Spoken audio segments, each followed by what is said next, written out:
Boa tarde a todos e a todas.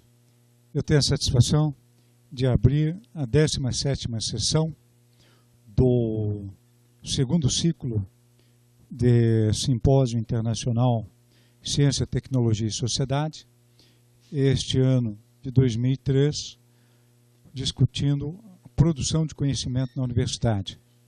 A sessão 17, 14 de novembro de 2013, nós temos a satisfação de receber 3 colegas, professoras dos Instituto Federal de Goiás e do Instituto Federal de Brasília. O Instituto Federal Tecnológico, como vocês sabem, é uma instituição quase centenária no Brasil, porém muito concentrada geograficamente. Apenas na segunda metade do século XX é que os institutos federais tecnológicos, formação de ensino técnico profissional no país, começaram a se interiorizar, particularmente a partir dos fim dos anos 90 para 2000, nós tivemos uma expansão, uma reforma prevista de expansão em quase 300% do número de institutos federais no país.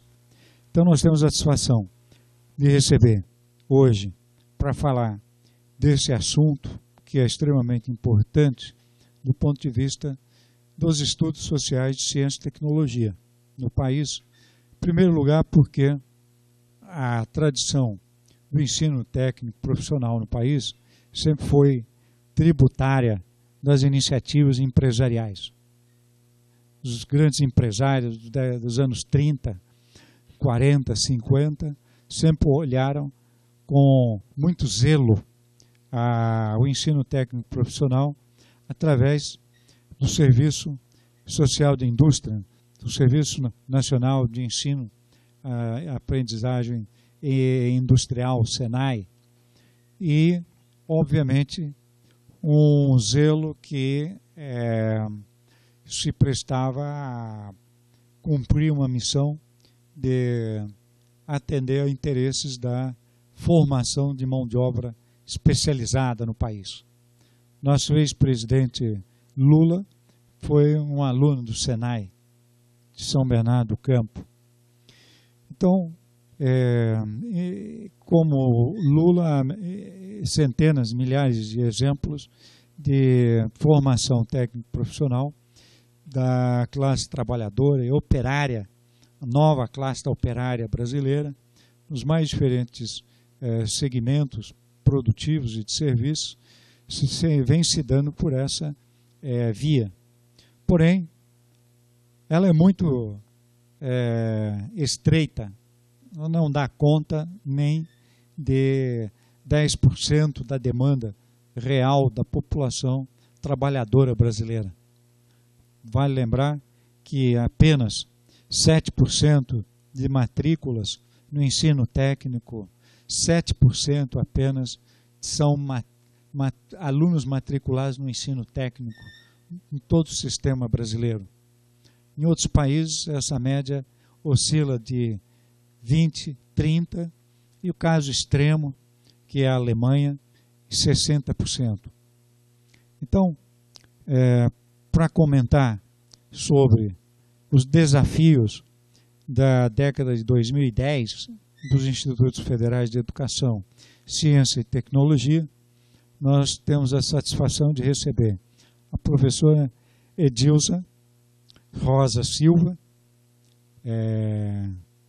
responsável pelo planejamento integrado para a criação do NIT, do Instituto Federal de Brasília, o IFB Planaltina, doutora em Ciência de Alimentos e Economia Doméstica pela Universidade Federal de Viçosa, docente pesquisadora do IFB Campus Planaltina, numa área forte do campus que é Ciência, Tecnologia de Alimentos e Agroecologia. Segunda convidada é a professora Ângela Menezes.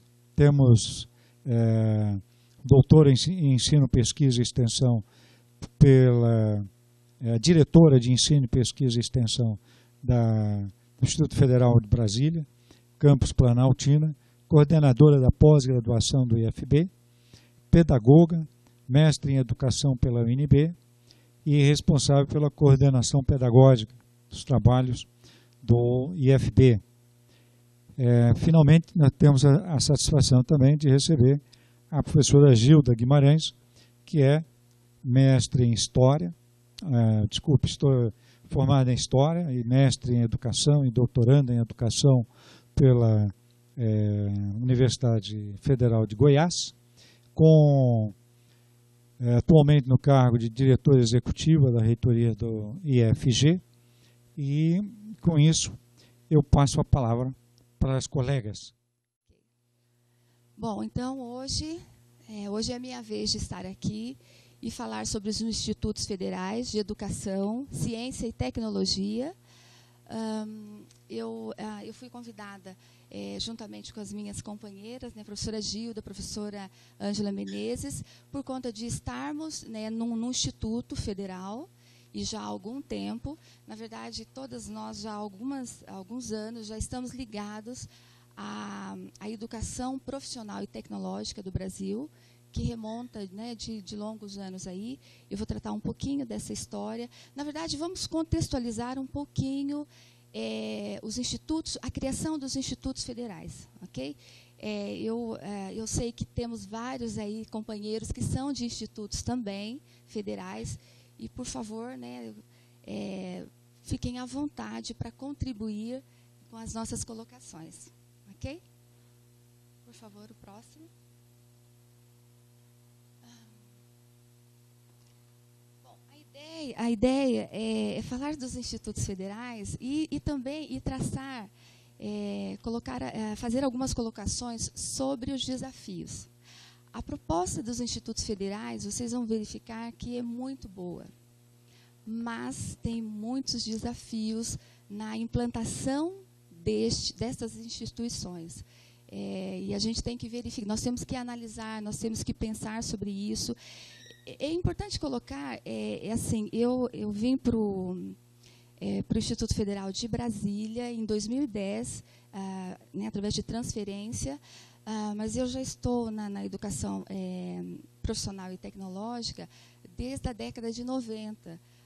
Antes de terminar o doutorado, eu passei num concurso no Cefet do Paraná, que conseguiu, né, que na época já tinha o desejo de se transformar em universidade tecnológica, e agora, por volta de 2005, conseguiu realizar o sonho, pelo menos o Cefet do Paraná. A gente vai verificar isso.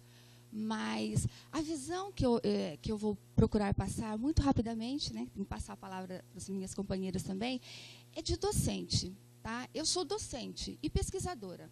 Okay? Em alguns momentos, eu estive em alguns cargos, né, mas, em geral, eu estou na linha de frente de trabalho. Né? Eu entro em contato com os alunos, eu participo na criação de cursos, da produção mesmo. Né? E nós atendemos os alunos chegam até nós. Tá?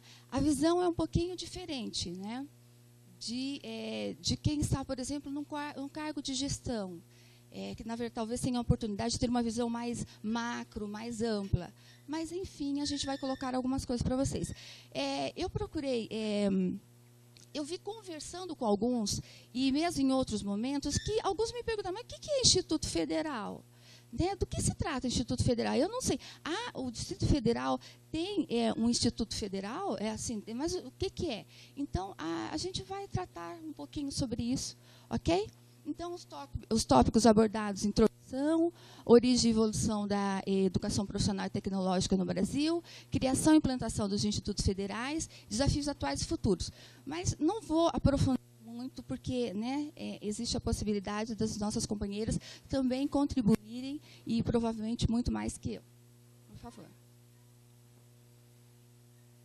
Primeiro é o seguinte, gente. Os institutos federais, eles fazem parte de uma rede de educação profissional tecnológica do Brasil, que tem o seu início marcado, né, de ocorrência muito antiga, né? Tem algumas boas décadas aí onde nós temos registros em que se começou a implantação de uma rede de educação profissional e tecnológica. Okay? Então, os institutos federais eles estão inseridos nesta rede de educação profissional e tecnológica. Os institutos federais eles foram criados pela lei número 11.892, de 2008. Essa foi uma lei assinada pelo então presidente Lula, e ele assinou nos últimos momentos do ano. Né? Assim, politicamente, havia uma necessidade que se acreditava, né, a gestão daquele momento, de que os institutos federais fossem criados no ano de 2008. Então, foi assinada essa lei em 29 de dezembro de 2008. Bom, eu acho que eu estou precisando de uma aguinha.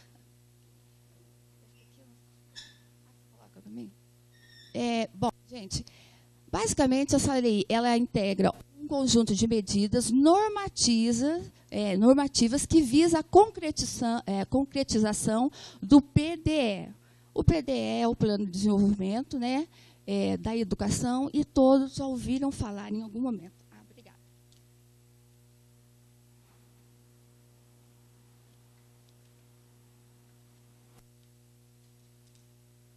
Pessoal, então é o seguinte, e o PDE, então assim...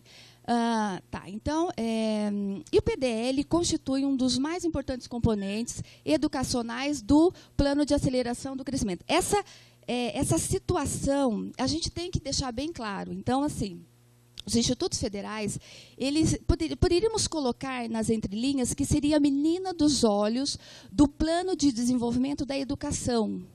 Claro, né, relacionada à educação profissional e tecnológica. E aí... e isso está muito ligado ao Plano de Aceleração do Crescimento. Isso é plataforma, vocês sabem, de defesa, né, do nosso governo. E isso é importante para a gente, depois, numa discussão posterior, e para entendermos de quanto empenho o nosso governo está na expansão, né, se coloca, né, o quanto esforço está sendo colocado na expansão dos institutos federais. E todo esse empenho tem algumas consequências, algumas muito boas e algumas não tão boas. Ok? Então, eu coloquei, os institutos representariam um novo modelo de educação profissional, eu coloquei entre linhas, porque nós temos que avaliar, enquanto sociedade e enquanto servidores também dos institutos federais, é realmente um novo modelo? Né? O que nós sabemos, assim, como servidora do Instituto Federal, eu vejo que nós estamos num processo de transição. Um processo de transição onde existem alguns pontos críticos que serão testados, né, tratados posteriormente, e uma das questões é a questão da identidade. Assim, esse modelo tem a ver com a identidade dos institutos federais. E aí? É novo modelo ainda? Gente, né, tem algumas questões sobre isso. Por favor, o próximo. Bom, mas vale a pena chamar a atenção. Isso né, para quem está no instituto, está muito claro, né? Mas vale a pena, nem todos aqui são dos institutos, né? Vamos chamar a atenção. Existem registros, falando da rede de educação profissional e tecnológica, onde está a origem, a gênese, né, dessas instituições que compõem essa rede? Na verdade, começou-se, né, existem registros no período do Império, no século XIX, já os primeiros trabalhos para a estruturação de cursos voltados para uma educação profissional. Existem registros sobre isso. Mas o que é mais utilizado, na verdade, e é colocado, é com relação em 1909, no governo de Nilo Peçanha, foi... criada, né, e assinada pelo então presidente, né, uma lei que criava então as escolas de aprendizes e artífices. Mas, na verdade, antes de 1909 já havia alguns modelos precursores desta escola de aprendizes e artífices. né, então, passou-se algum tempo, né, há registros de 1937, essas escolas de aprendizes e artes foram transformadas em liceus profissionais. Ok? Passou-se algum tempo, houve um crescimento, um estabelecimento, um fortalecimento desses cursos, e existem registros de que em 1942, esses liceus profissionais se transformaram em escolas técnicas, industriais e técnicas. E o tempo está correndo, né, muitas coisas estão acontecendo e tal, mas está acontecendo aqui no Brasil uma evolução, né, um fortalecimento dessas escolas responsáveis por levar uma educação profissional até a sociedade. Né, lendo alguma coisa sobre isso, as escolas de aprendizes e artes, elas eram bem discriminatórias, sabe? Então, por exemplo, não eram todos, na verdade, um pouquinho antes, né, de 1909, as escolas profissionais na época, elas não aceitavam, por exemplo, os escravos, né, os negros escravos. Num primeiro momento, as escolas apresentavam bastante preconceito, principalmente por grupos que, naturalmente, em determinado são excluídos, né, e isso era muito marcante. Vale a pena eu chamar a atenção, eu só tenho que tomar cuidado para não demorar tanto, mas assim, porque atender a questão dos excluídos, dos marginalizados, é um dos objetivos dos institutos federais. E nós temos que nos perguntar se estamos fazendo isso, se realmente estamos fazendo isso, ou ainda, ou estamos fazendo isso de forma mínima, ou ainda não estamos atendendo. Será que estamos atendendo de forma assim, eficiente, justa, né, o grupo dos excluídos? Porque isso está no objetivo, né, isso é tratado na lei, né, 11.892, mas é uma questão que nós temos que avaliar. E nós, no primeiro momento, nós não somos muito bons em autoavaliação, que é tão importante para a gente amadurecer, para a gente crescer, mas enfim. Bom, então o tempo foi passando, em 1959, as escolas industriais e técnicas são transformadas em escolas técnicas, ok? Então, e o tempo está acontecendo, muita coisa está acontecendo, né? Não é aqui meu objetivo, eu não teria nem condição de traçar, né, em termos de movimento político, socioeconômico, o que está acontecendo no Brasil e no mundo. Mas vocês podem ter certeza que isso influencia muito o desenvolvimento, a criação e a implantação dessas instituições ligadas à rede, né, de educação profissional e tecnológica. Ok, o tempo foi passando e algumas dessas escolas técnicas, elas foram se desenvolvendo muito bem, elas foram crescendo, se estruturando, e escolas técnicas de 13 estados conseguiram, além de toda a sua evolução, o seu crescimento, mas conseguiram poder político para, provavelmente, um poder muito forte, porque de todas as escolas técnicas existentes no Brasil, apenas escolas de 3 estados, Rio de Janeiro, Minas Gerais e Paraná, conseguiram se transformar nos Centros Federais de Educação Tecnológica, que são os Cefetes, que nós conhecemos bem, assim, alguns mais, outros menos. E o Cefet percebe que sempre estava registrado uma evolução dessas instituições ligadas à educação profissional, né? Então, o Cefet, para as escolas técnicas, foi considerado uma grande evolução. Por quê? Uma escola técnica tornava-se uma instituição, né, de educação profissional e tecnológica que poderia atuar com cursos de ensino superior. Tá? Isso era muito interessante, por quê? Porque quem que fazia isso? As universidades. E uma escola técnica poder, né, alçar esses voos, com certeza, era sonhos de todas as escolas técnicas. Tanto que há registros de que todas queriam se transformar nos Cefetes, mas não foi possível. Então, foi registrado naquele momento, né, em 1978, que apenas né, Paraná, Minas Gerais e Rio de Janeiro conseguiriam. Né? Bom, de 78 a 2008, muita coisa aconteceu. Né? Muita coisa aconteceu. Gente, E aí, bom, aí assim, nós temos, na verdade, as escolas técnicas, elas continuaram uma luta muito grande para que elas queriam se transformar em Cefetes. E eu fiz algumas observações, porque não me lembro de todos, né, mas o fato é que depois de algum tempo, o nosso governo, né, isso já muito próximo da década de 2000, ele se preparou, começou a verificar a necessidade, né, e claro, né, houve uma demanda, né, que isso pode ser discutido em algum momento, mas começou-se a dar sinais de que a educação profissional e tecnológica precisaria ser revista.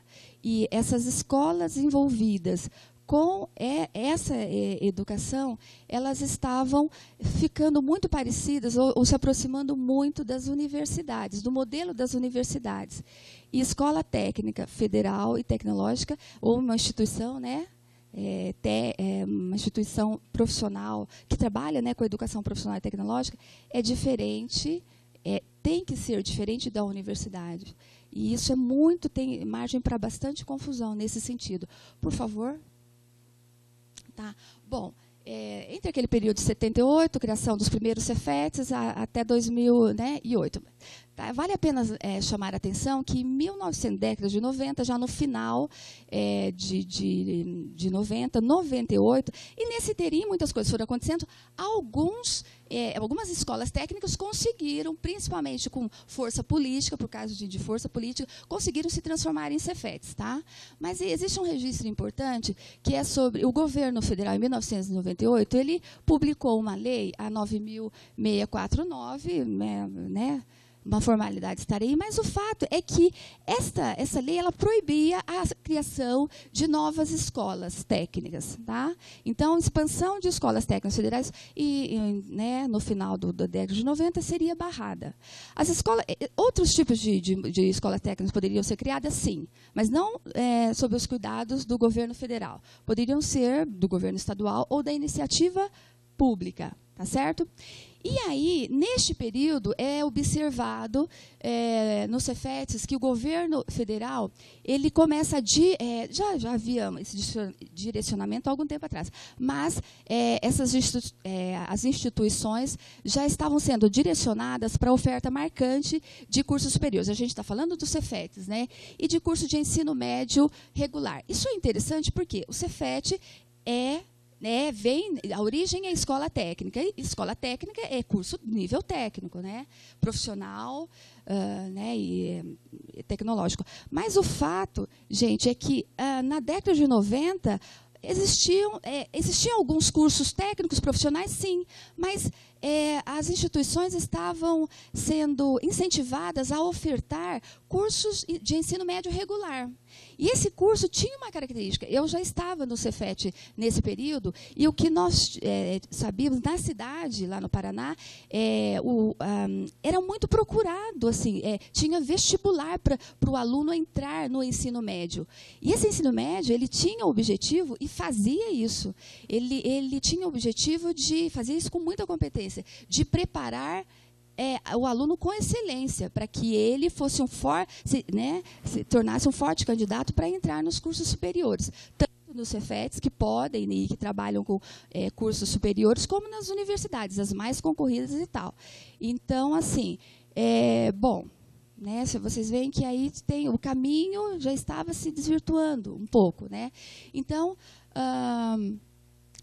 os cursos superiores no Cefet, no final da década de 90, tinham um viés mais acadêmico, mais parecido com os cursos superiores das universidades. Tá? E aí começa também a ser incentivada a criação dos cursos de tecnologia, os cursos superiores de tecnologia, mas com algumas características, e os cursos de tecnologia sofriam um pouco, a sua criação teve alguns problemas, alguns nós verificamos até agora, né, com a criação de novos cursos de tecnologia, porque os institutos federais trabalham com essa, né, com essa modalidade. Mas uma das condições, uma das questões relacionadas aos cursos de tecnologias foi a pouca aceitação da sociedade com relação a esses cursos. E, além do que, a criação de alguns cursos se questionou muito esse curso, a criação de determinados cursos pelos Cefetes. Eles não necessariamente vinham atender uma demanda regional, uma demanda do entorno dessas, onde estavam inseridas essas instituições. Por favor, próximo. Então, rapidamente, em 2004, é retomada a oferta de cursos técnicos com atuação profissional. Então, a gente está falando, por exemplo, de um curso técnico de ensino médio integrado com a educação profissional. Tá? Por exemplo, eu sou do campus IFB Campus Planaltina, e lá nós temos o curso técnico integrado em agropecuária. Então, o aluno entra, ele tem todas as disciplinas regulares de um curso, né, comum no nível de ensino médio, mas ele tem as disciplinas que se caracterizam como educação profissional na área de agropecuária. Essa seria uma modalidade de ensino técnico. Bom, em 2007, o governo publica o decreto 6.095, aonde ele já traça as primeiras diretrizes e fundamentos para a criação dos Institutos Federais em Educação Tecnológica, IFETs, que hoje se fala muito dos Institutos Federais, né, que é o que a gente mais fala.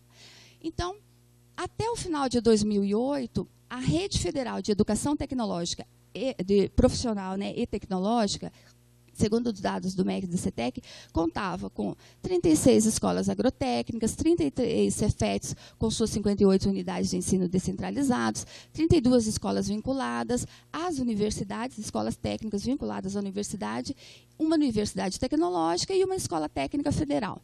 Então, a Rede Federal de Educação Tecnológica tinha, em 2008, este perfil. Por favor, próximo. Então, em 29 de dezembro de 2008, como eu coloquei anteriormente, o presidente Luiz Inácio, ele sancionou a Lei 11.892, que criou 38 Institutos Federais de Educação, Ciência e Tecnologia, que são os IFETs, ou Institutos Federais, ou IFES. Tá? Foi publicado no mesmo ano, no Diário Oficial, né, da União, 30 de dezembro, e foi publicado em 30 de dezembro. Bom, pessoal, então, os Institutos Federais, em 2008, tinha né, e tem esse perfil. Institutos Federais de Educação. Tá? E quem são esses? Da onde que vieram as instituições que hoje são chamadas de institutos federais? São os Cefetes, são as escolas agrotécnicas e são as escolas técnicas. Tá? Então, assim, nós temos hoje, né, como instituições que fazem parte da rede de educação tecnológica e profissional, né, e que, né, constituem os institutos federais. Essas instituições com perfis um pouco diferentes, ligadas à educação profissional, mas com perfis um pouquinho diferentes. Ok? Considerando-se que os Cefetes, eles, teoricamente, e na prática também, eles estariam já com muito mais embasamento, com mais estrutura para trabalhar, para atender os requisitos da lei para a criação dos institutos federais. Certo? Então, assim, nós também compondo a rede federal, essa lei fala sobre essa composição, além dos institutos federais, a Universidade Tecnológica Federal do Paraná, né, antigo Cefet do Paraná, os centros, assim, e aí nós temos também, compondo essa rede, 2 Cefetes, os Cefetes do Rio de Janeiro e o Cefet de Minas Gerais. Além disso, as escolas técnicas vinculadas às universidades federais, algumas escolas técnicas que não quiseram aderir à proposta, né, ao programa, né, de implantação dos institutos federais. Vale uma rápida observação. Os Cefetes de Minas Gerais e os Cefetes do Rio de Janeiro, eles foram convidados muito fortemente a aderirem ao programa dos institutos federais. Mas eles, juntamente com a com o Cefet do Paraná, eles trabalharam muito, se empenharam muito para conseguir se transformar em universidade tecnológica. Mas parece-nos que faltou talvez uma questão política mais forte, né, para o Paraná, não, perdão, para Minas Gerais e para o Rio de Janeiro. Por quê? Eles não conseguiram. Apenas em 2005 foi criada a primeira e única universidade tecnológica do Brasil, e sendo que, na verdade, Cefetes de 3 estados estavam se empenhando bastante para essa transformação, mas somente o Cefet do Paraná conseguiu essa transformação. E foi avisado, e o governo deu o seguinte aviso. Eu estava no Cefet Paraná nessa época, e nos falaram o seguinte, e com muito orgulho na época, né, foi colocado, nossa, porque nós seremos a única, por muito tempo pelo menos, porque o governo já sinalizou que outros Cefets não se transformarão em universidade tecnológica. Então, sendo que todo o projeto para essa transformação já estava pronto, pelo menos é o que se está colocado. Já estava pronto para os Cefetes do Rio de Janeiro e também de Minas Gerais. E aí, então, eles resolveram segurar. Não bateram pé, não aderiram à transformação em Instituto Federal, mas eles compõem a rede, fazem parte da Rede Federal de Educação Profissional. Ok? Próximo, por favor. Isso daqui ele está disponível, né, na página do MEC, mas também eu consegui essa figura através de uma dissertação, né, da professora Ângela Menezes, que é uma especialista, né, nessa, né, podemos dizer, né, nos institutos federais. E aí, pessoal, está previsto que a expansão, uma expansão marcante, forte, ela deve se dar e ser completada até 2014. Então, se espera-se que esse próximo ano o plano previsto de expansão para os institutos federais esteja completo, espera-se, né? E aí, no mínimo, cada estado tem que ter pelo menos um instituto federal. E isso vai acontecer, porque a expansão está se dando de forma vigorosa. Ok? Próximo, por favor. A lei que a gente já colocou de criação, né, dos institutos federais tem alguns objetivos. Esses objetivos serão tratados por você, Ângela, então eu posso passar, mas basicamente o que não podemos fugir é de que os institutos federais eles têm como objetivos ofertar educação profissional e tecnológica em todos os níveis e modalidades. Então, passamos pelo ensino técnico, tá? Né, integrado, pós-médio, que seria o subsequente, as graduações, as tecnologias, as pós-graduações lato sensu, estrito sensu e várias outras modalidades. O fato é que, claro, tomando bastante cuidado de não reproduzirmos o que aprendemos nas universidades, porque nós servidores, fomos formados em diferentes universidades. Como docente, naturalmente, eu cheguei no Cefet, e aqui estou no Instituto Federal de Brasília, e tenho que tomar muito cuidado, porque a minha tendência é reproduzir o que eu aprendi nas universidades. É natural. Tá? Então, assim, a gente está numa construção de identidade de como trabalhar realmente o Instituto, atendendo os objetivos do Instituto Federal e que, na verdade, é maior, diz respeito, né, à educação profissional e tecnológica. Por favor, pode ir passando. Pode ir passando, por favor. Eu tenho algumas observações, mas assim, isso vai ser disponibilizado para vocês. Eu coloquei algumas coisas, né, da visão da gente, consultei alguns materiais também, e coloquei aí e vou disponibilizar isso para vocês. Depois vocês, né, quem tiver interesse, faz uma leitura, porque eu preciso passar a palavra, né, para outras pessoas. Mas Otranto, nós temos um artigo bastante interessante de uma autora chamada Célia Otranto. Ela é da Federal Rural do Rio de Janeiro, da Universidade Federal, e ela coloca algumas coisas, ela faz uma avaliação bastante interessante da criação dos institutos federais. E a gente vai disponibilizar para vocês, quem tiver interesse, é interessante fazer essa leitura. Mas o fato é que, em determinado momento, ela analisando o artigo 6º da lei, né, 11.892, da criação dos institutos federais, ela que fala, né, sobre as várias finalidades e características, né, falando de uma forma geral, de que, num primeiro momento, ou não, na verdade, numa última análise, os institutos federais seriam um modelo alternativo à universidade de pesquisa, tá, que vem sendo implementado na América Latina nos últimos anos a partir do incentivo explícito do Banco Mundial, que vem trabalhando, né, por trás de muitas coisas que acontecem no nosso país, e não só no nosso país, na América Latina, desde já várias décadas. E, segundo essa autora, é muito provável que isso afetou bastante o desenvolvimento da educação tecnológica e profissional do Brasil, e que culminou nessa criação dos institutos federais. Ok? Por favor, pode passar. Aí tem algumas observações sobre o Banco Mundial, mas que eu vou deixar para uma leitura posterior para vocês, tá? O fato é que, é claro, o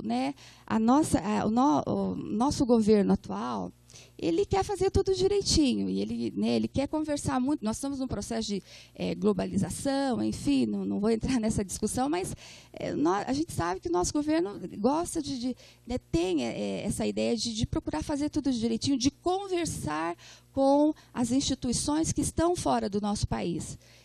Isso, claro, que tem que ser revisto, nós pagamos um preço alto por isso, mas o fato é que as ideias... algumas ideias que vêm de fora são muito bem aceitas e fomentadas e disseminadas por gestores que têm papel importante na consolidação de vários bom, enfim, me sumiu a palavra. Ok? Pode passar, por favor. Uma coisa que deve chamar a atenção, não sei se as minhas companheiras vão tratar, é a questão da otimização. Se eu não me engano, a lei ela fala um pouquinho sobre isso. A otimização de custos. Eu li em algum momento que, olha, os cursos de graduação na universidade são caros. Então, se colocava que, para os institutos federais, os cursos de nível superior deveriam ser mais baratos, deveriam ser mais flexíveis, mas principalmente mais baratos, entre aspas. Tá? Então, essa questão da otimização de custos, isso seria bastante importante. Tá? Então, assim, quais seriam as consequências disso? Talvez uma mercantilização da educação profissional e tecnológica no Brasil. Mas a educação é mercado, é mercado, é fato. Nós estamos nos institutos federais sendo chamados para que conversemos com o mercado. É melhor colocar, claro, conversemos com a sociedade, com as necessidades da sociedade. Aqui já, depois de algum tempo aqui nos estudos do CTS, a gente já tem uma visão um pouquinho mais ampla. Não é só mercado. Não adianta, nós não podemos fugir do mercado. Não dá para fugir. A verdade é essa. Mas nós temos que ter uma visão ampla da necessidade da sociedade. E essa visão ela é maior, ela é mais que mercado. Passa por reconhecimento de comunidades, com diferentes necessidades e por aí vai. Bom, pode passar, por favor. Tá?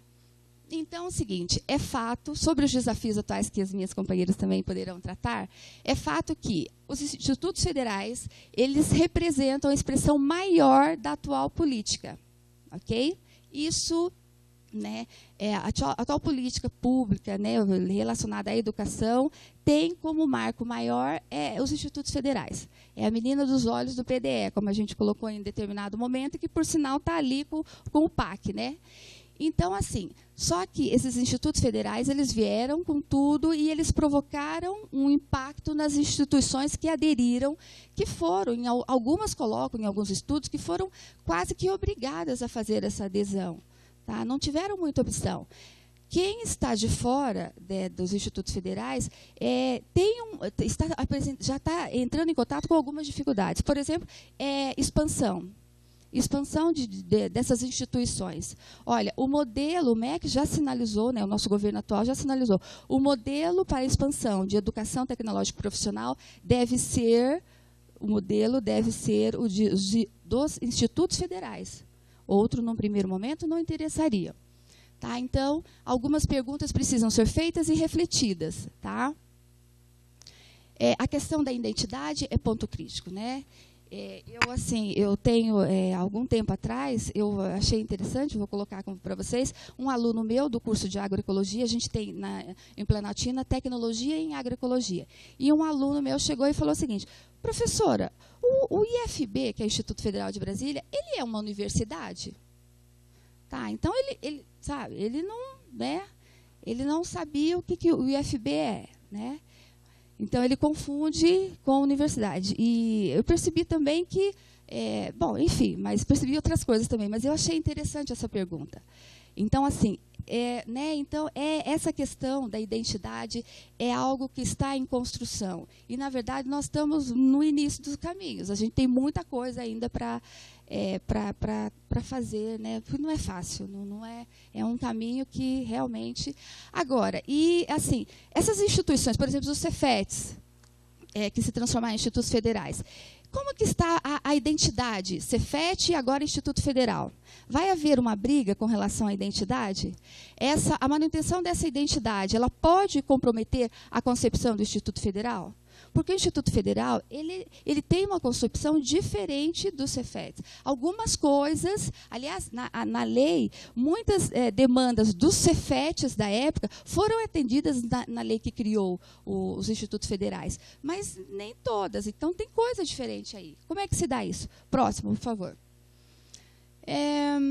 Algumas perguntas associadas à autonomia institucional. A autonomia prometida aos campi, existe uma promessa de autonomia dos campos dos institutos federais. Pode comprometer a autonomia do Instituto Federal? Tá? Como será a convivência entre os campi com a autonomia? E entre os Cefetes, como que está essa comunicação? Enquanto rede, nós estamos dialogando, né? Aqui eu sei que temos o Instituto Federal de Goiás, né, o IFG. E o IFB dialoga bem?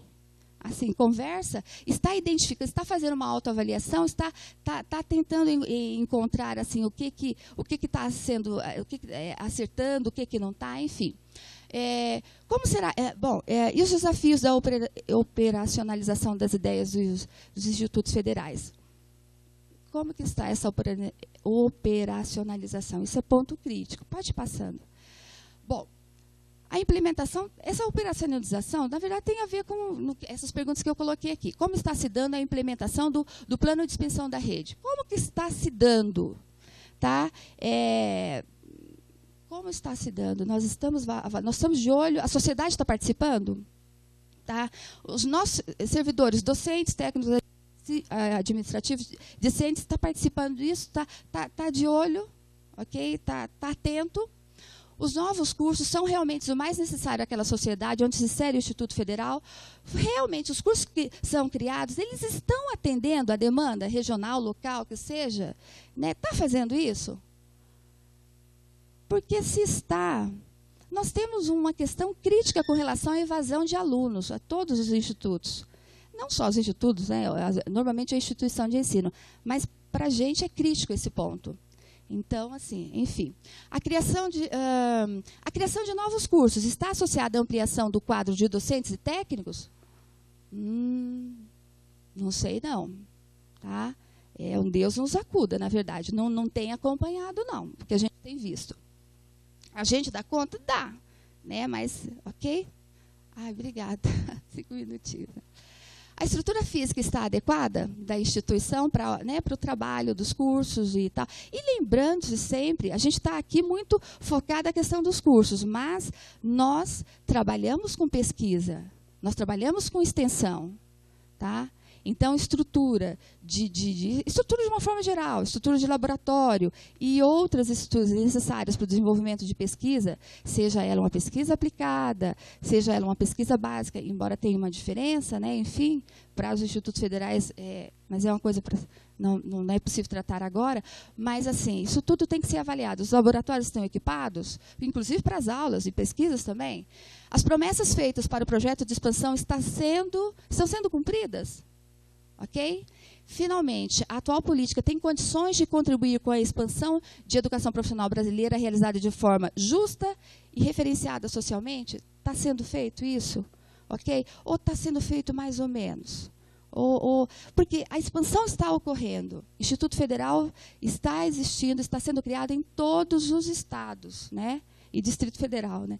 E aí, gente, o que será que realmente, assim, essa expansão, ela realmente está sendo feita de uma forma adequada para que nós conseguimos obter a tão sonhada educação profissional e tecnológica de qualidade que venha a atender realmente a sociedade? Bom, enfim, mas é isso, né? Eu acho que eu já tenho só o último, tá? Alguns setores da sociedade, eles falam que o Instituto Federal é um exemplo de pacto nacional e da submissão consentida no campo da educação profissional. Nós temos que ouvir isso e realmente avaliar. É isso mesmo? Tá? Ou então, o último slide, por favor. Agora, o MEC e o CETEC, né, na verdade, aqui representado pelo MEC e CETEC, coloca o seguinte: a criação dos institutos federais é uma importante oportunidade de transformação e melhoria da educação profissional no Brasil.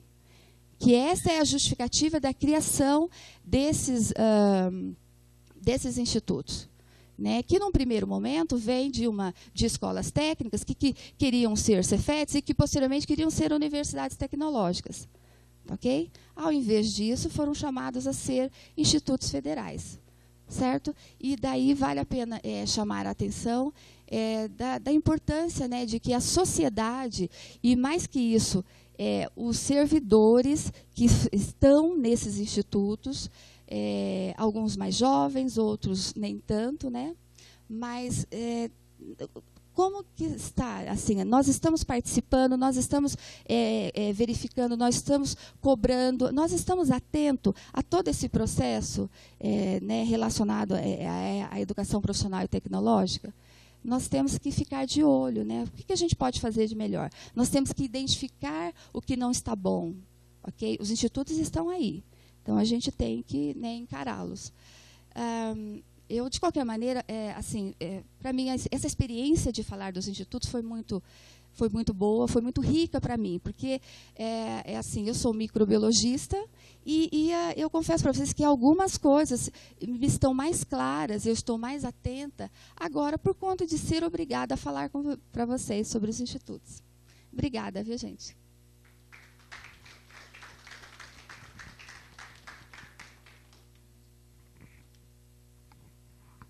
Também acho que vou falar de pé, que a gente fica mais à vontade. Então, boa tarde a todos e a todas. Antes da minha fala, eu acho que é importante esclarecer assim, do lugar que eu estou falando, né? Hoje eu sou do Instituto Federal de Brasília, estou aqui há 5 anos, vim redistribuída do Instituto Federal de Goiás. E eu entrei na escola técnica em 90, né, como pedagoga. Foi uma das primeiras unidades criadas lá no governo, né, do Sarney. E então, antes era chamada unidade, não era chamada campus, como hoje a gente tem os campos. Então, era a unidade descentralizada de Jataí, né, com ligação com a Escola Técnica Federal de Goiás, que tinha sede em Goiânia. Então, entrei como pedagoga. Estou aqui em Brasília há 5 anos. E trabalhei todo esse tempo, né, na área pedagógica, tanto de cursos e também na gestão de pessoas. Fiquei um bom tempo lá como pedagoga, mas na área de ingressos e gestão de pessoas. E hoje eu estou na coordenação, e fui também diretora do Campus Planaltina, diretora de ensino, pesquisa e extensão, que é uma escola que é um campus agrícola. Ela era do GDF, veio para a rede em 2007 como escola técnica e já em 2008 já foi transformada em instituto, né, foi criado o Instituto Federal de Brasília e o primeiro campus foi o campus Planaltina. Então, é só para, né, a gente ter, e até não falo, eu acho que a professora Gilda, que do Instituto Federal de Goiás, tem uma visão muito mais da gestão, mais ampla, e eu falo mais como servidora que, né, teve a oportunidade de fazer uma atividade nesses 2 institutos, Escola Técnica, Cefet e hoje institutos. E a minha pesquisa, eu fiz uma pesquisa em 2012, que foi sobre avaliação institucional pelos sinais. Então, a minha pesquisa foi no Instituto Federal de Goiás, né, quais eram os usos que se fazia da autoavaliação, né, indicada pelos sinais, dentro das instituições de educação superior. A minha pesquisa foi lá. Então, isso é só para a gente clarear um pouquinho. E a minha conversa com a professora Edilza é de que hoje eu falaria quais seriam esses desafios dos institutos. Eu acho que a professora Gilda deve fazer uma retomada aí da criação, da constituição desses institutos, e eu fiquei, inicialmente, então, de ver quais são os grandes desafios que os institutos federais hoje teriam, né? E que são imensos. Eu acho que sempre foi um grande desafio, né? Quando a gente fala de educação profissional, eu gosto muito do decreto da lei de criação lá das escolas de aprendizes e artífices, né? De por que elas estavam sendo criadas, né? Elas estavam sendo criadas, né, para acolher os pobres e desvalidos da sorte. Então, esse era o público, né, para quem aquela escola foi criada lá em 1909. E acho que a gente até hoje ainda né, para os pobres e desvalidos da sorte, né? Temos algumas dificuldades de trazê-los, né, para perto, mas eu ainda acredito que essa instituição atenda. E aí, quando se pergunta por que diferença tem a universidade das escolas técnicas, né? Eu acho que, quando a gente lê, todas as vezes que eu li aquilo, eu ficava chocada, porque essa foi a diferença, né? Eu acho que fundamental. A universidade foi criada para a elite, né? E as escolas foram criadas para os pobres e desvalidos da sorte. E, às vezes, somos tratados assim até hoje como pobres e desvalidos da sorte, né? Tanto alunos quanto a própria instituição, né? Em questões de autonomia, de que a gente ainda tem aí, né, uma forte, né, nós vivemos muito mais, não sei se a gente fica mais à mercê, eu acho, quase que dessa imposição ou dessa autoridade, vamos dizer assim, do MEC. Acho que a gente facilita mais para a autoridade do que a universidade. A universidade, né, ela tem mais uma distância ali das ações. E nós ficamos, eu acho que mais submetidos. Eu penso que se isso, né, depois de conversar com uma professora de história, eu cheguei à conclusão que talvez fosse isso, né, por sermos lá, né, com esse objetivo na criação. E dos institutos, agora, você pode passar o primeiro? Essa da lei de criação, eu pus ali o que mais me chama a atenção, porque quando se diz quais são os desafios, então, quando a gente lê a lei, você pensa assim, nossa senhora, como é que vai fazer isso, né? Então, qual as finalidades dos institutos, né? Elas são um desafio imenso, que é ofertar educação profissional e tecnológica em todos os níveis, né, e modalidades, formando e qualificando cidadãos com vistas na atuação profissional nos diversos setores da economia, com ênfase no desenvolvimento socioeconômico, local, regional e nacional. Então, não é pouca coisa, a gente tem realmente, né, um trabalho imenso aí a se construir. E essa construção, na verdade, ela também se dá, né, como dizem, com o caminhão na ladeira. A escola está acontecendo, a gente não parou, se preparou, e então agora vamos fazer isso. A gente já tinha as nossas atividades normais, pegamos, né, e aí, com essa com a ampliação aí das finalidades, a gente continuou fazendo as coisas que já fazia, né? Então, eu penso que é um grande desafio. Eu vou querer que... Você pode passar, por favor? Mais uma. E aí a gente agregou, que era uma coisa que estava começando, junto com os centros federais, que é ministrar em nível de educação superior. Algumas coisas que a gente não fazia, nem enquanto antes de ser Cefet, e depois com os centros federais fazia, mas de uma forma bem reduzida, que são os cursos superiores de tecnologias, voltados para a formação profissional para os diferentes setores da economia, os cursos de licenciatura, que não era, né, o locus da licenciatura não era nos centros federais, já tinha-se alguns cursos, mas não era como é a educação, né, os cursos técnicos.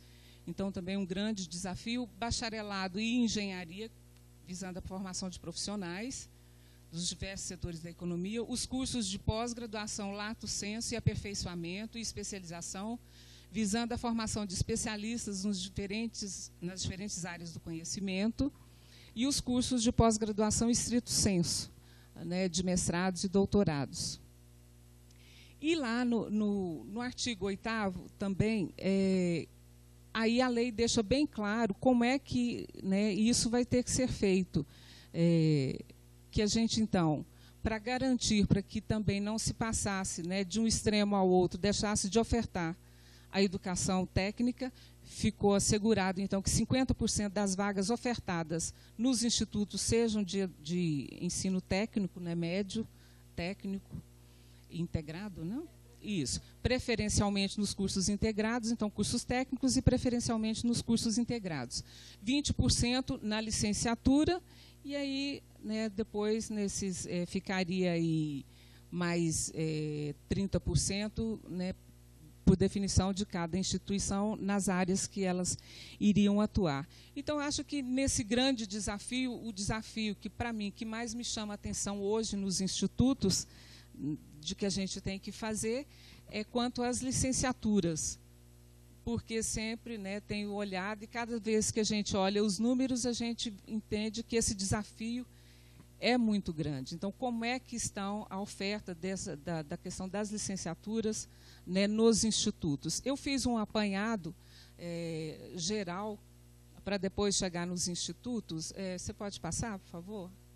Mais um. Aqui, a fonte não está ali, mas esses dados, a fonte é da sinopse de 2011 do INEP, né, que vem toda a sinopse da educação superior, tem o da educação básica e tem o da educação superior. Então, são dados lá da sinopse da educação superior. Que o desafio da universidade não é só nosso, né? A gente tem uma preocupação, mas eu coloquei ali os dados dos institutos. Hoje a gente tem um número de 40 institutos, né, que oferecem a licenciatura. São 305 cursos de licenciatura nos institutos, na rede toda. E aí, quando eu digo, nem da rede, da rede, porque ainda tem alguns Cefetes, né, os 2 Cefetes e a própria Universidade Tecnológica, que está aí dentro desses números. E oferecem num total de 13.983 vagas. Ingressantes, 13.396. Matrícula, 26.925, e um total de concluintes de 1.419. Então, a gente vê que a perda aqui é considerável. Nas universidades, são 59 universidades federais ofertando, são 1.781 cursos, são 80 mil vagas, quase 90 mil vagas, né? Inscritos, 81.138, e ingressantes, 80.456. Total de matrícula, 282.260, e concluintes, 29.270. Então, esse número ele é difícil tanto para os institutos quanto para as universidades, né? Essa perda que a gente tem, né, ou o número de formandos que a gente tem, representa aí quase que em torno de 10% daquilo que entra. Aonde? Inscritos é o total de inscritos. As pessoas se inscrevem, a gente tem o número de inscritos e depois o número de matrículas, que são os aprovados, né, nos vestibulares, ou, né, que ficam ali. E fiz também do total geral, que é incluindo as universidades e faculdades privadas também que ofertam licenciatura. E aí, então, nesse total geral, está as particulares, federais, né, as federais tanto aqui no geral, tanto também a gente conta com as públicas, que são as estaduais e as municipais, estão todos nesse cômputo geral aqui. Que, na verdade, então, são o número de instituições são 2.365, são 7.911 licenciaturas, o total de vagas ofertados, 972.675, inscritos, 1.161.418. E a gente tem uma matrícula total de 1.356.329 em toda a rede, né, no país, em todo o sistema. e a gente tem concluintes 238.107 também no país inteiro. Então, é um número, né, que a gente fica se perguntando. A gente sabe que eles foram criadas porque tem uma demanda ou tem uma carência, né, e por que é que, então, a gente não consegue fazer com que esses alunos fiquem, que eles tenham sucesso e que eles, né, saiam para o mercado de trabalho para exercer a profissão docente. Então, o que é? Eu acho que esse é o nosso grande desafio, de entender, né, e poder ofertar de forma que a gente atenda uma demanda que existe. Nós não temos, né, a nossa dificuldade com professores. Por isso que nos institutos também, essas licenciaturas prioritariamente nas áreas também que tem uma maior carência, que é física, química, matemática e química, física, matemática e biologia, né, que é para que a gente possa atender essa demanda, dessa carência que está aí. Então, o que é que nós vamos ter que fazer, né, para avançar e poder equalizar esses números e atender a essa demanda que a gente tem? Você passa o próximo, por favor? O próximo. Aí. Aqui eu pus algumas coisas do nosso instituto, que é do Instituto Federal de Brasília, 38 inscritos, porque esse número também é um número que ele é interessante, porque quando você pensa 2.000, fala, mas de onde saíram 2.000 inscritos para cursos no Gama, né? É porque ali a gente tem as inscrições do SISU. Então, o SISU leva o nosso número de inscritos lá para cima e depois a gente não consegue ocupar as vagas, né? Então, ela também acaba dando uma dificuldade, porque no final das contas vem o aluno que está próximo mesmo. Às vezes você tem um aluno lá do Amazonas que fez inscrição para cá e ele não vem, ele não efetiva essa matrícula dele. Então, hoje, em 2012, né, a gente tinha 99 alunos matriculados. Então, é um número preocupante. Nós estamos no 2º ano do curso, né? Então, a gente precisa aí ter ações que facilite.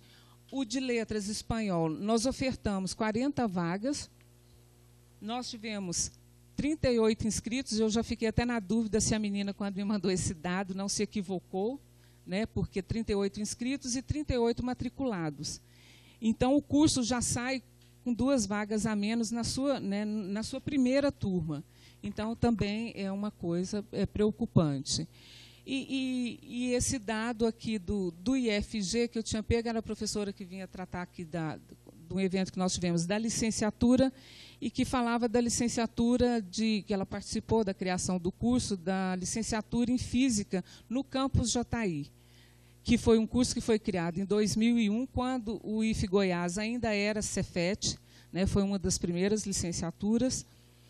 E eu peguei o dado geral, porque ela tinha um dado bem mais discriminado, mas que, nesses 13 anos, foram 409 alunos matriculados, né, nesses 13 anos, e tiveram 31 concluintes. Então, também é um número, né, dessa dificuldade que a gente tem de o aluno sair, concluir, ter êxito e ir para o mercado, né, para o seu trabalho. Então, você pode passar o próximo?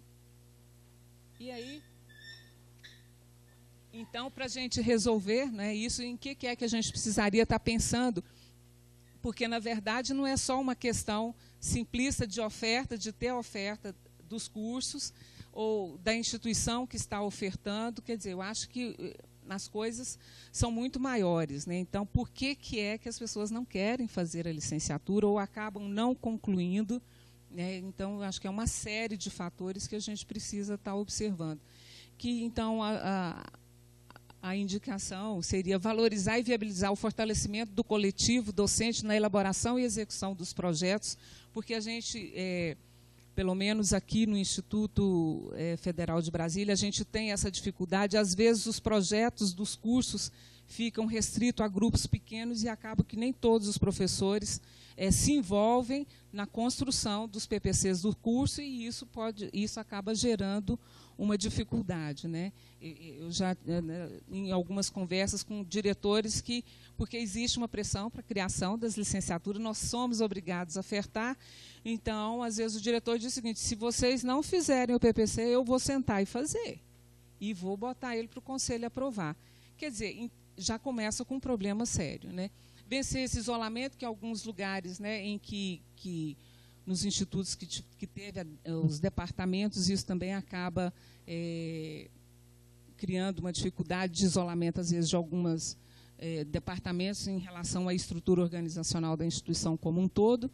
Buscar cada vez mais compreender a importância e o papel da licenciatura como etapa inicial e modalidade específica de formação de professores, que a gente também tem essa dificuldade no campus, no nosso curso de licenciatura em dança, eles tiveram uma perda de alunos porque os alunos acharam que eles não tinham entendido que eles iam ser professores, né, de dança. Eles achavam que eles iam só aprender a dançar, mas que eles não iam ter que ter a aula de dança. Então, quando eles entenderam o que era o curso, também teve uma baixa. A licenciatura causa essa, né? As pessoas, a gente tem uma dificuldade ainda de que a gente entenda que realmente o que vai ser uma licenciatura e o que vai ser um bacharelado. O que é o bacharelado em Química e o que é a licenciatura em Química.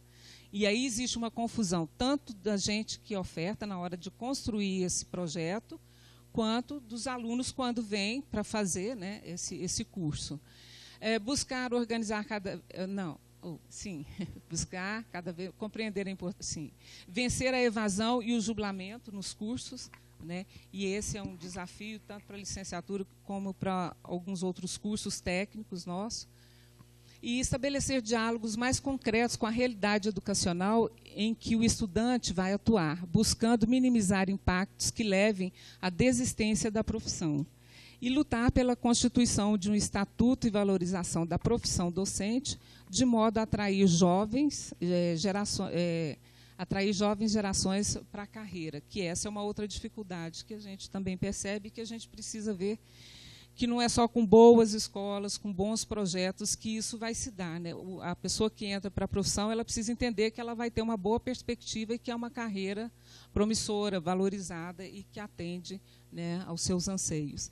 Então, eu acho que esse da licenciatura é um dos, né, desafios. Eu acho que a gente tem vários desafios. Eu acho que a professora Gilda vai poder fazer um relato histórico melhor da criação dos institutos, né? E aqui no Instituto Federal de Brasília é um pouco diferente, porque ele é um instituto novo, foi criado agora, e então a gente tem um número significativo de professores que estão no seu primeiro emprego, né, que é doutor e que está no seu primeiro emprego, e que aí ele vai dar aula para o aluno do curso integrado de agropecuária lá no campus Planaltina. Aí ele chega lá e fica verde, né? Porque é um choque muito grande, porque já tem uma dificuldade de entender que instituição é essa que ele entrou, que ele vai trabalhar, que ele acabou de sair do doutorado, né? Nós já tivemos um doutor dizendo assim, sem chance de eu ir na estrutural, não vou naquele lugar nunca. Olha, vocês podem arrumar outro lugar para eu trabalhar, porque lá eu não vou. Não, na estrutural, né? Mas nós temos estrutural, Planaltina, Lusiana, né? E aí o professor fica meio que está de choque. E então, desde 2009 que eu estou aqui, eu falo, gente, nós temos que dar uma formação para o professor no seu probatório. Quando ele entra para dizer, olha, a instituição é essa, e a gente dá alguns subsídios para o professor, né, se preparar para atender esse aluno que é o aluno do instituto, que são os pobres e desvalidos da sorte. E que aí a pessoa fica meio chocada, porque ela entra achando que ela vai dar aula na universidade. E não é. O público é diferente da universidade, a proposta é diferente da universidade. Então, a pessoa, não é porque não é porque o professor não quer dar aula, não. É porque, realmente, às vezes, a pessoa não está preparada e nós não, às vezes, damos conta de preparar essa pessoa para assumir essa nova função. Então, o professor assume hoje, toma posse hoje, e amanhã a sala de aula está lá esperando por ele, sem que a gente tenha feito, né, nenhuma atividade para... Não, tem aulas para repor, porque o professor que saiu, né, Brasília, outro dia eu ouvi um dado, não é um dado, né, que eu busquei no Recursos Humanos, mas de que esse ano nós já tivemos 150 servidores que entraram e pediram demissão. Então, é um número considerável, né, porque como é que a gente vai fazer? Então, eu acho assim, que o desafio do Instituto, eu acho que quando a Edilza pergunta como é que é a questão da da imagem, né? Eu acho que hoje ficou até melhor, eu não sei, a Gil talvez, não sei se percebe, mas eu acho que, enquanto institutos, ficou melhor do que quando nós éramos centros federais, porque hoje é uma marca nacional, né? A gente tem muito mais visibilidade, então, como a gente está numa rede, eu acho que isso é melhor para se trabalhar. Mas que realmente também ainda é Brasília, pelo menos, Brasília foi criada em 2008, né? Os institutos antigos tinham 100 anos de rede, então tem uma diferença. Aqui eu acho que a dificuldade é maior, tanto para entender os alunos, né? A gente começar a ser uma possibilidade na formação, né, do cidadão aqui do Distrito Federal, e então eu acho que isso facilitou na rede, né? Eu acho que é isso, que depois a gente pode abrir para perguntas e talvez esclarecer mais algumas questões. Obrigada.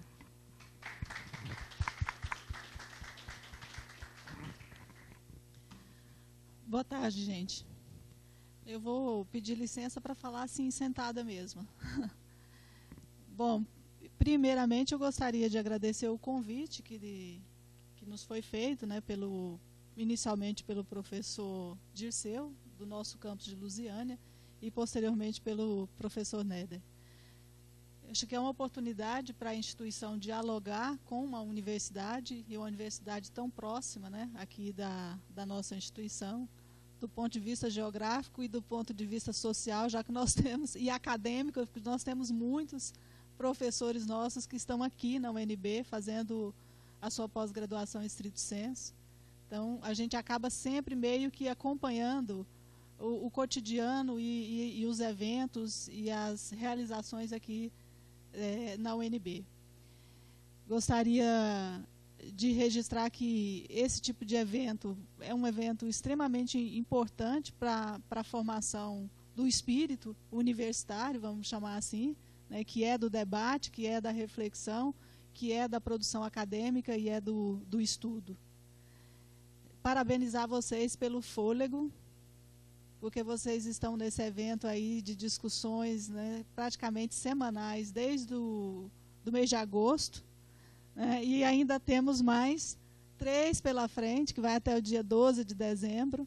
Então, isso é uma demonstração de muito trabalho, de muito empenho, que a gente tem certeza que a preocupação final é sair melhor do que entrou, é ter crescido do ponto de vista do conhecimento, né?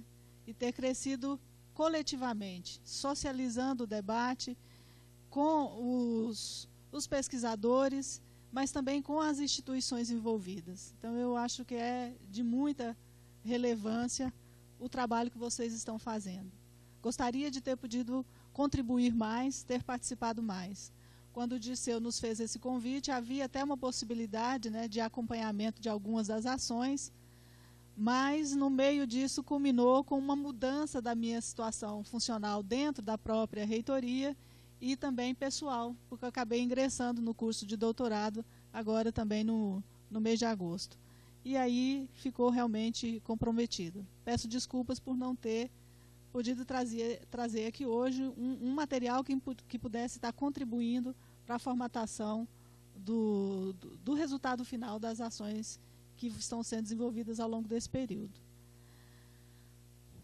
Bom, agradecer às colegas que me antecederam e que fizeram esse longo histórico, esse longo breve histórico da instituição e esse apanhado também da legislação que a Ângela faz, e isso meio que corta caminho em relação a algumas questões que a gente iria abordar. Meu nome é Gilda Guimarães, eu sou do Instituto Federal de Goiás já há muito tempo, né? Mas é porque eu comecei ainda muito cedo, viu, gente? Eu comecei muito cedo. Na verdade, eu ingressei no Instituto Federal de Goiás em 1986. A nossa instituição, ela é uma instituição centenária, né? Nós somos uma daquelas escolas de aprendizes artífices criadas em 1909.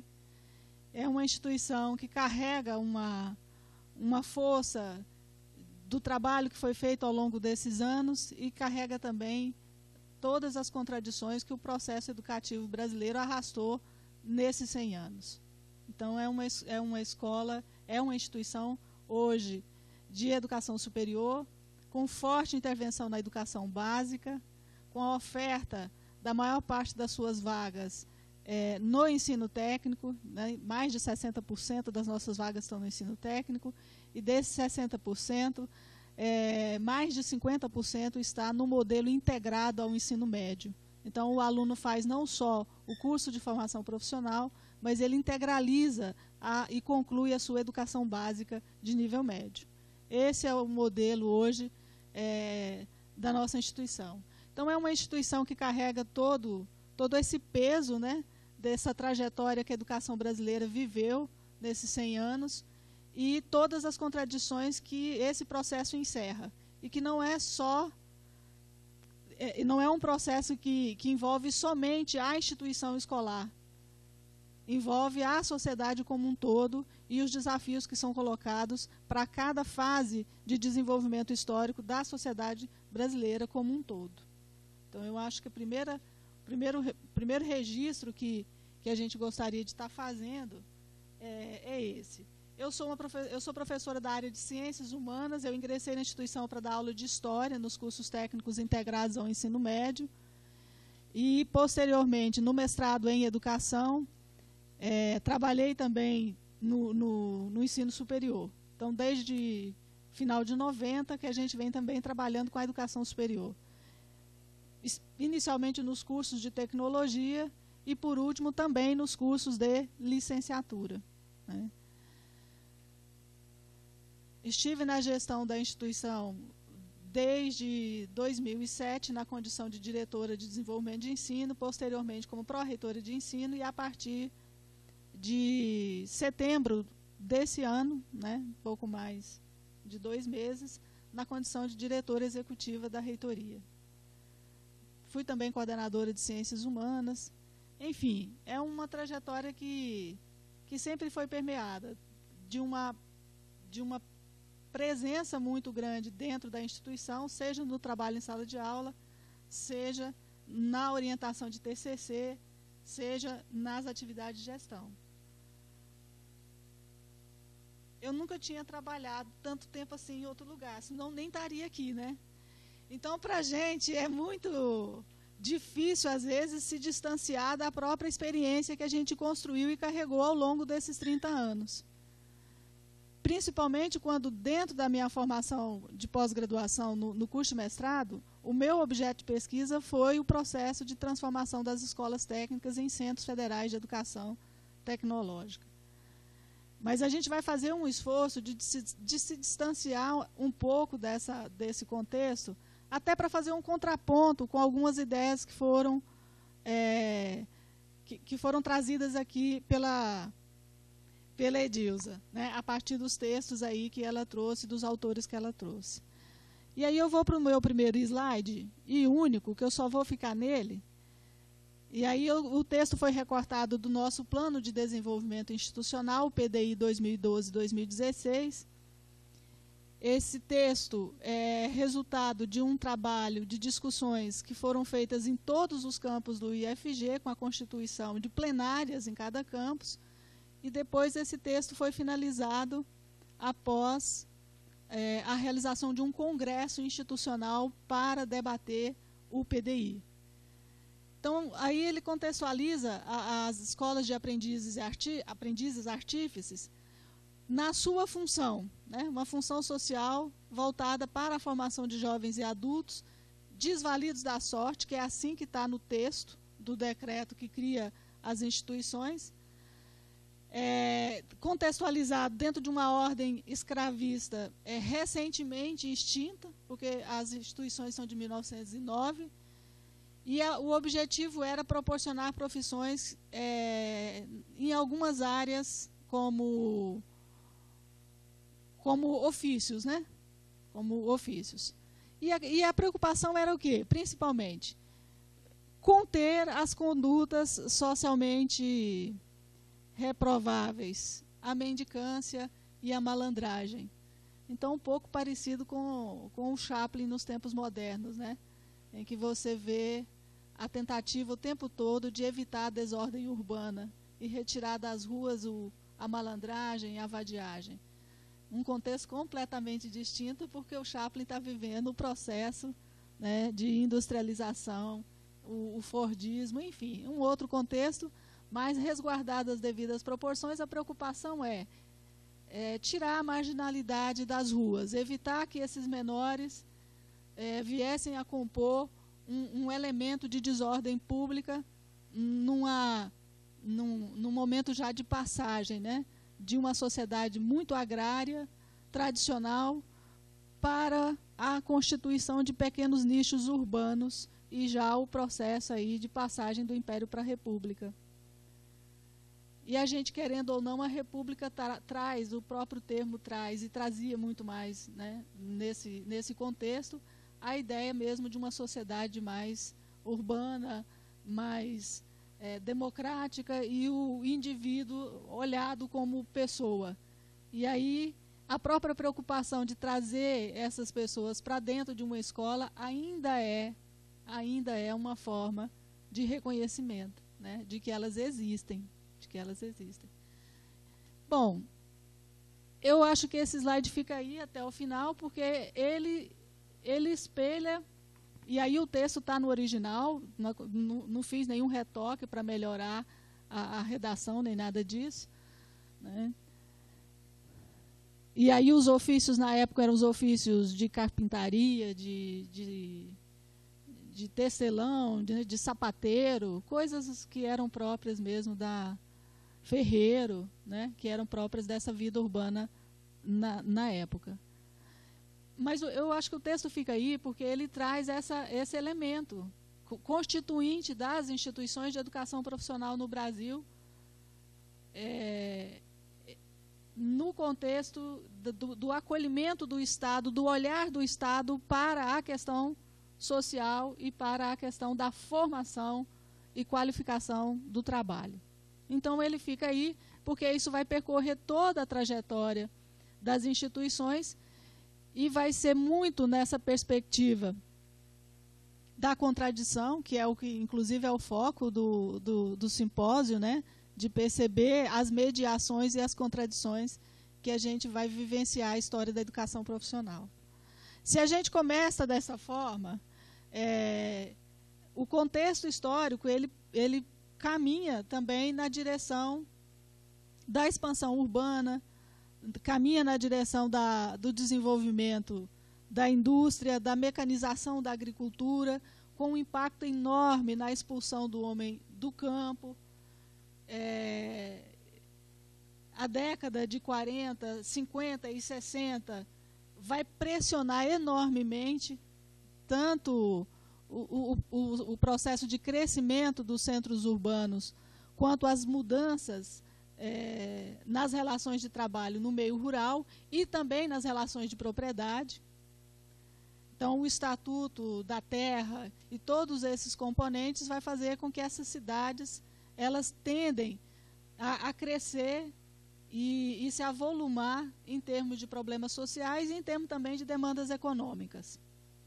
E aí, a década de 40, a constituição do Sistema S, que o professor fez referência hoje na abertura dessa mesa. Então, a educação profissional no Brasil, nos anos 40, ela vai ser marcada aí pelo surgimento, né, das instituições ligadas aí ao Sistema S como mecanismo de formação e de qualificação de mão de obra. Muito na perspectiva ainda de um adestramento para o trabalho, né? De um treinamento muito focado e muito rotineiro, muito taylorista, fordista, vamos dizer assim, dessa mão de obra. Então, não estava colocado nesse momento a discussão da formação desse profissional calcado numa ampliação da escolaridade dessas pessoas, da elevação da escolaridade dessas pessoas. Isso não estava colocado como uma grande preocupação. Aí, do ponto de vista das instituições da rede, as escolas de aprendizes artífices, aí a nossa colega fez esse trajeto todo, né, dos liceus e das escolas técnicas. E aí eu gostaria de pular para os anos 70, e 80, porque a gente vai viver na década de 70 um movimento de transformação de algumas escolas técnicas em Cefetes, e esse movimento ele se dá em decorrência de uma pressão muito grande que existia em algumas dessas instituições por ampliar a sua atuação para além da educação básica, atuando também na educação superior, e vão começar essa experiência por meio da oferta das chamadas engenharias de produção, né, que eram, na verdade, muito mais uma preparação de mão de obra de nível superior, com uma formação mais encurtada, com uma duração menor e focada na organização do trabalho, na gestão do trabalho, e não propriamente na formação de engenheiros. Esse modelo de Cefet construído no final dos anos 70, né, ele vai ser o único até por volta da década de 90, quando algumas outras instituições começam a receber a autorização do Ministério da Educação para se transformar em Cefet. E em 94, a lei, que agora me falha a memória o número exato, a lei ela autoriza as escolas técnicas, mediante um processo de requisição e de avaliação do Ministério da Educação, a serem promovidas a Centros Federais de Educação Tecnológica. Então, é muito recente também a história de Cefet para a grande maioria das instituições da rede federal. Nós tivemos uma vida muito curta enquanto Centro Federal de Educação Tecnológica. No caso nosso, de Goiás, foi de 99 a 2008. Uma experiência, portanto, muito curta. Os Cefetes, ao atuarem na educação superior, num primeiro momento, sempre atuaram de uma forma muito diferenciada em relação às universidades. Muito mais focada, sempre muito colada na área industrial ou agrícola, e com modelos pedagógicos não concorrentes do ponto de vista da formação e da qualificação do profissional de nível superior. Não concorrentes com aquilo que era feito tradicionalmente nas universidades e reconhecido pelos conselhos profissionais. Então, ele atua de forma, vamos assim, para colocar mais fácil, de forma periférica, na educação superior. Apesar dos Cefetes estarem autorizados a ministrarem cursos de licenciatura, a experiência na oferta de licenciaturas foi muito pequena, se você comparar o efeito da promulgação da lei de criação dos institutos sobre a ampliação da oferta de cursos de licenciatura. Então, existiam licenciaturas antes do Instituto, dentro da rede federal? Existia. Os antigos Cefetes começaram a ofertar cursos de licenciatura. Mas o peso, o significado e a capacidade disso, de constituir nessas instituições um corpo docente, uma área de conhecimento, uma cultura acadêmica, era muito pequena.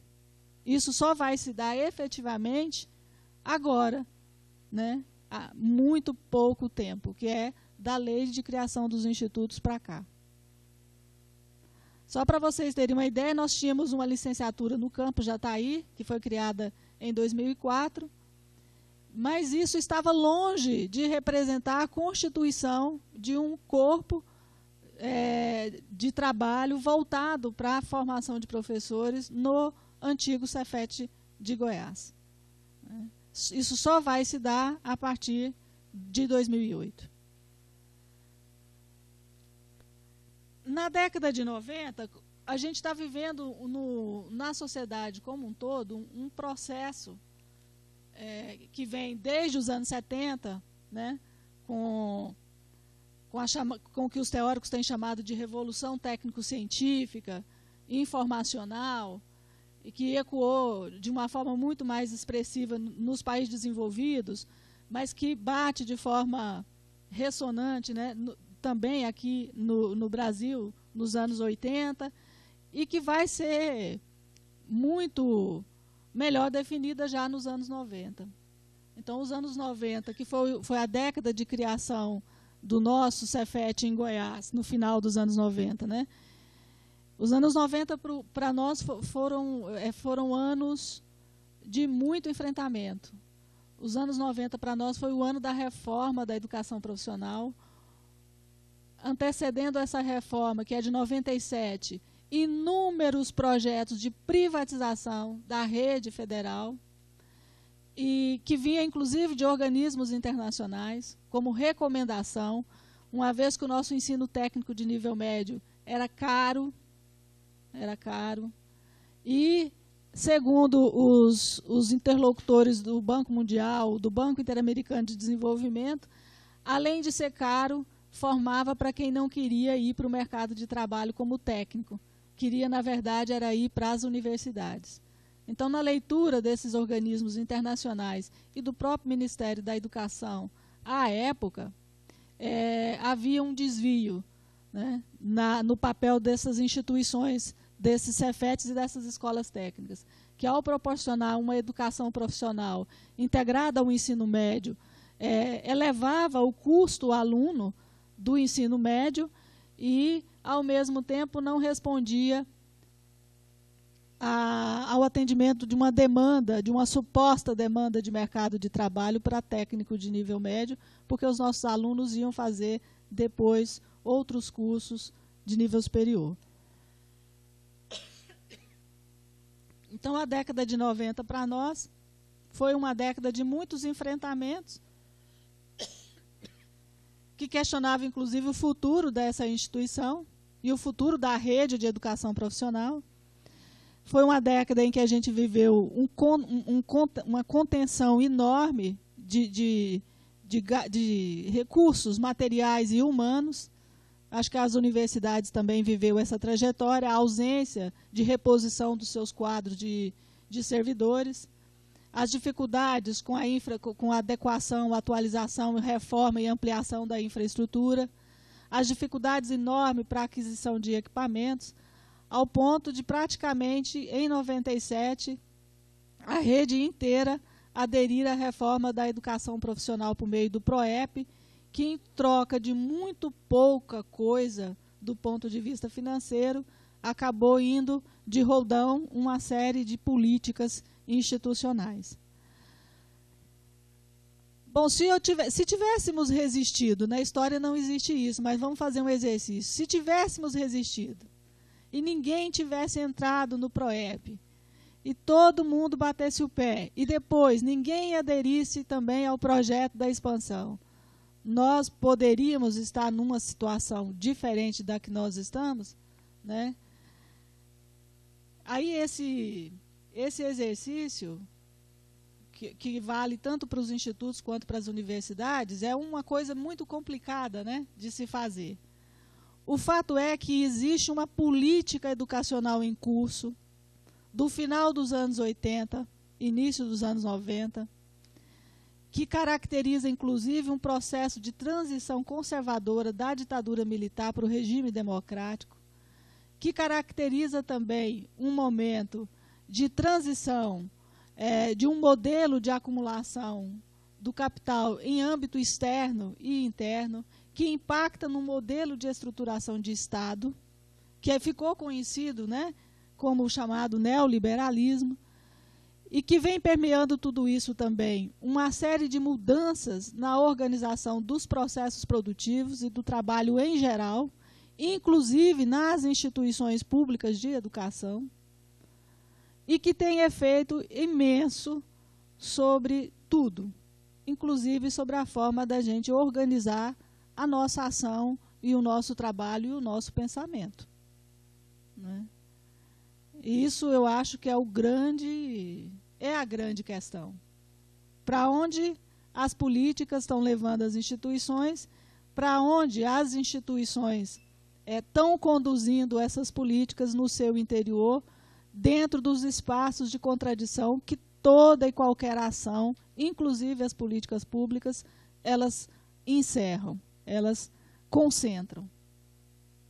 Para mim, esse é o grande desafio que está posto para as instituições hoje, e que não fica só no âmbito do ensino, fica também no âmbito da pós-graduação, da pesquisa, da extensão, do modelo de desenvolvimento dos programas dentro da CAPES, do modelo de desenvolvimento dos programas dentro de cada unidade acadêmica, porque há uma lógica que vai se impondo nesse movimento novo de configuração de uma sociedade em bases bastante diferenciadas, que foi se consolidando do fim da década de 80 e ao longo dos anos 90, e que a gente ainda não tem resposta. Essa é a grande verdade, me parece, que a gente não tem resposta. E que faz com que todos nós, inclusive, meio que olhamos as coisas um pouco perplexos. A exemplo das últimas manifestações dos jovens, né, nas ruas, em São Paulo, no Rio, em Goiânia, em todos os lugares. E que culminam muitas vezes com situações de muita violência urbana, né? Acho que esse aí é um grande desafio. Os problemas de atingir as metas que estão postas na legislação é um problema, mas atingir meta e responder por metas é sempre algo que se resolve muito dentro da própria lógica da burocracia e do jogo político que se estabelece no âmbito do Estado. Agora, cumprir metas pensando em construir um bom modelo pedagógico e institucional para a sociedade é um grande desafio da rede. Talvez se coloque para nós de uma forma mais aguda, mais incisiva e, às vezes, até mais sofrida do que para a universidade. Porque a gente está no meio de muita coisa. Nós estamos no meio desse passado, dessa herança, que aí eu faço, né, uma aliança estreitíssima aqui com a Ângela, que eu acho que é uma grande herança, que é de uma instituição que quer olhar para esse segmento da sociedade.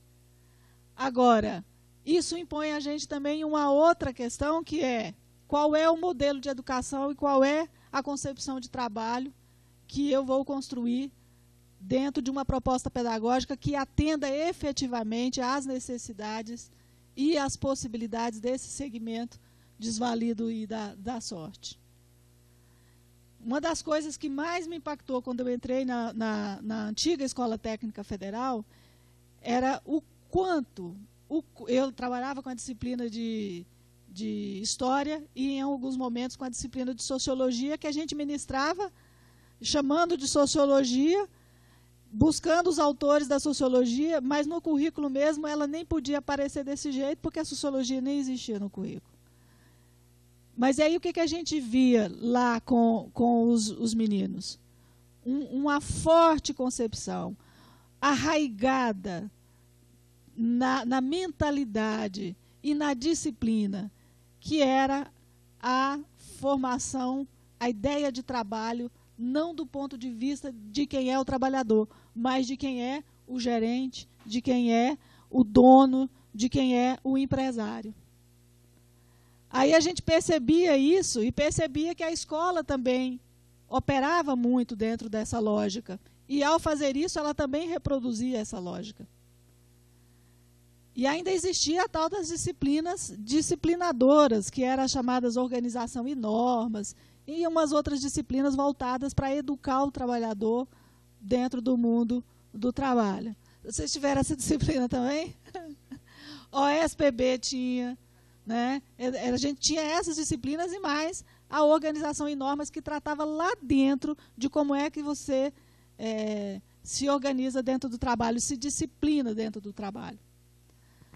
Então, esse desafio está posto para a gente de uma forma muito mais difícil, voltando àquele raciocínio inicial, porque nós estamos dentro de uma instituição que assume para si essa função social, e ela é contraditória, ela é difícil, ela é complexa. É uma instituição que tem um papel muito forte na educação básica, que é uma briga da gente para a gente assegurar essa presença na educação básica, porque por diversos momentos se concebeu o seguinte: ao atuar no ensino técnico, nós vamos ser o sistema S. Aí a gente atua no ensino superior, aí a gente olha a universidade. como se fosse possível a gente fazer desse jeito, né?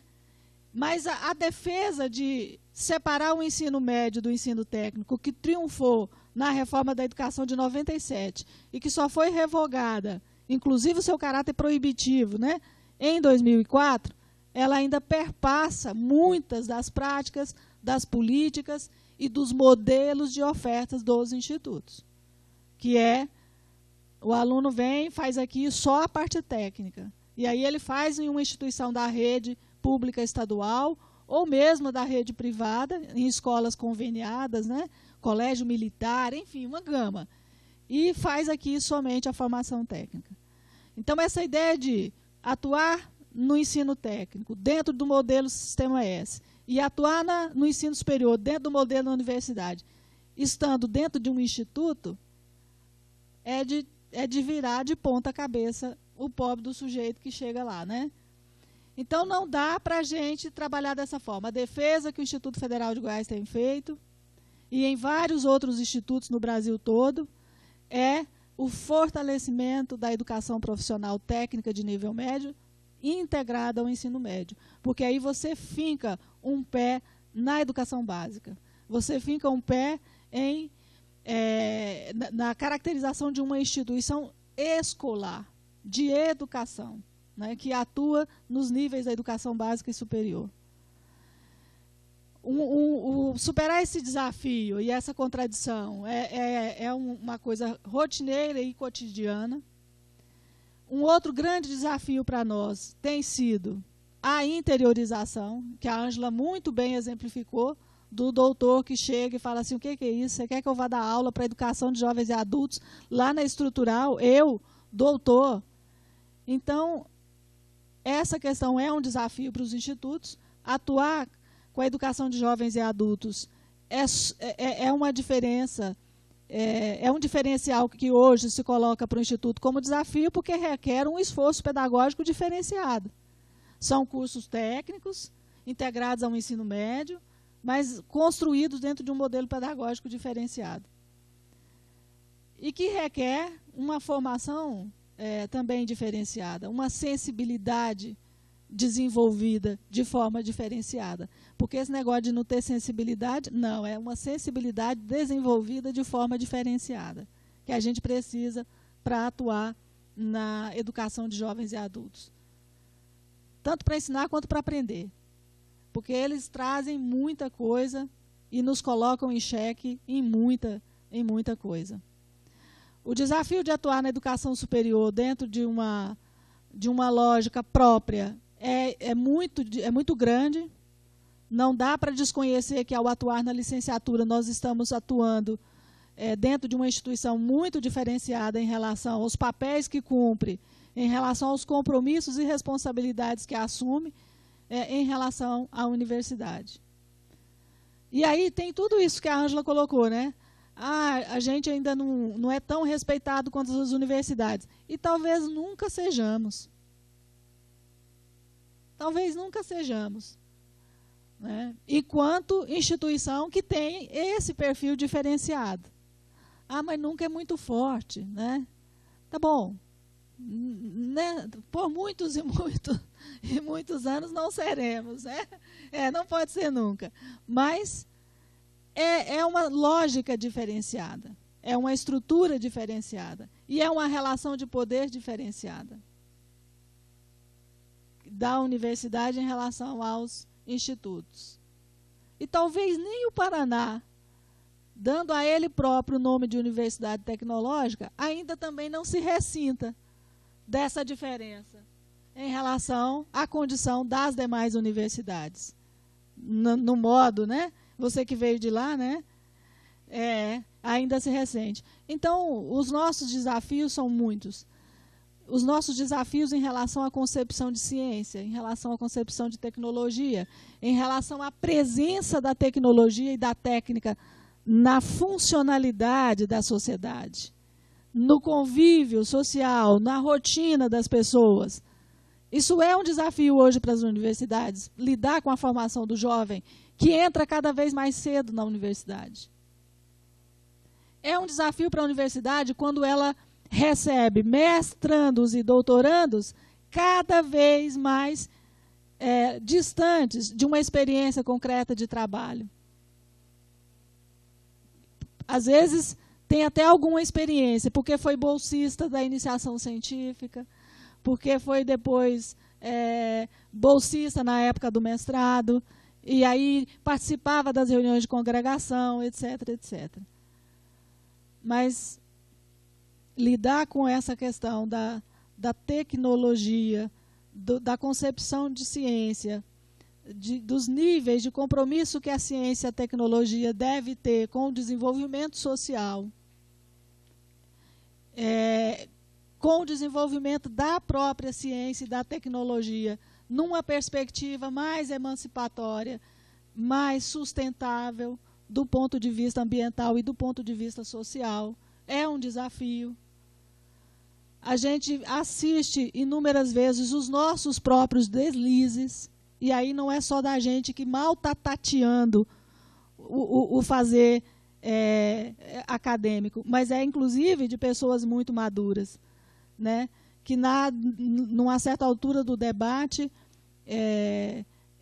reproduz uma frase chavão hoje das políticas de educação, que é associar, né, meio que naturalmente pesquisa e desenvolvimento como a tarefa primordial da universidade, né? P&D, pesquisa e desenvolvimento como a tarefa primordial da universidade. Quando quem está construindo essa lógica está pensando uma pesquisa também de uma forma diferenciada. São pesquisas muito voltadas, né, para a aplicação de processos tecnológicos ao processo produtivo e a legitimação dessa aplicação aos processos científicos, na confiabilidade dos produtos e dos processos. Enfim, a questão da competitividade, né, que está posta hoje na sociedade global, no processo de mundialização das relações de trabalho no mundo capitalista, e a competitividade que tem se estendido cada vez mais para o ramo da educação. E aí a gente nunca foi tão eficiente em construir políticas de avaliação. O dia que a gente for igualmente eficiente em avaliar, não restará espaço para quase mais nada, né? Então, eu acho que essas contradições que a gente está vivendo são os grandes desafios para quem está atuando na área da educação, na área da pesquisa da educação, para quem está à frente dos programas, dos cursos e das instituições. E a gente está aí, né, nessa luta e nessa batalha. Eu espero ter contribuído e me coloco também, junto com as colegas, à disposição. Obrigada.